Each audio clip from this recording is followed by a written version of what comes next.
Without objection. Thank you for being here. I know you have to leave. I want to talk about something that we have always talked about when we discuss things, and it's the folks that live in Camp Ashraf. They are being moved. Some are being moved to Camp Liberty. Camp Liberty now is a situation where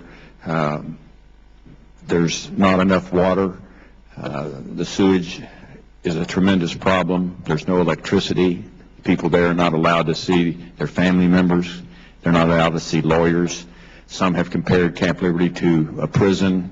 Rudy Giuliani said it's not a prison, it's a concentration camp. So people are not being moved from Camp Ashraf to Camp Liberty. And of course the goal, and it's my goal just like it is, I hope yours, to get those people out of Iraq and get them somewhere in the world where they can be safe and they can be free.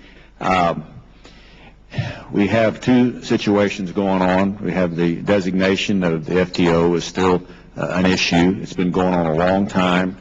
I have worked with your department trying to find out on a consistent basis, is there new evidence? Is there more evidence why they should stay on the FTO? Good evidence one way or the other. What it is. I've been to every briefing Homeland Security and that your office has sponsored regarding the designation and why they're on it. And I'm not convinced they ought to stay on it.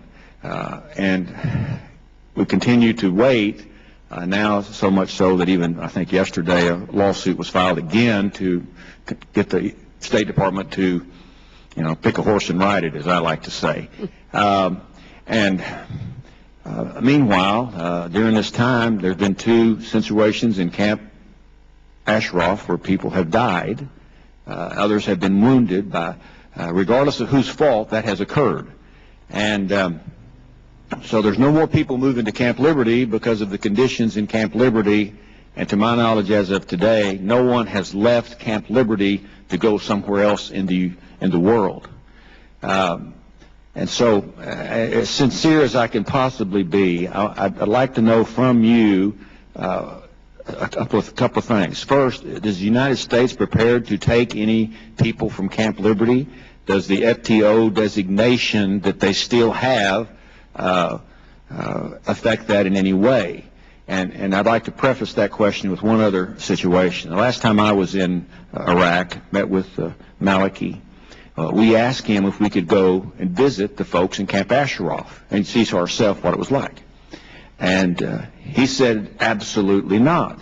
But the one thing he told all of us, the reason they are in Camp Ashraf is because your country designates them as an FTO organization and we treat them like a foreign terrorist organization. So he dumped it back on our designation as the reason he was treating them the way he was treating them. He apparently got so irritated with us for even asking the question. We learned when we left his office that we had been evicted from the country. He asked us to leave. Of course, we did what we needed to do, but it's a serious matter.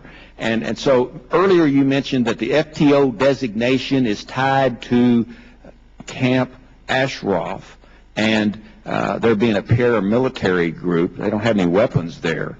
So can you tell us where we are and if we're going to see some resolution about getting this designation removed, getting the people in Camp Liberty humane conditions, and moving the process to countries, including the United States, so these people can leave the area, which everybody wants to do? Well, Congressman, I appreciate your deep concern. I share it because we are trying to work to resolve a complex situation, avoid bloodshed and violence, and have the people from Camp Ashraf move to the Camp Haria and have them processed as soon as the United Nations can process them. There were a lot of, I would have preferred having them processed at Ashraf. That turned out to be impractical for a lot of reasons, and therefore the move now should open up an accelerated process for these interviews to be held and decisions made. Thank you so much.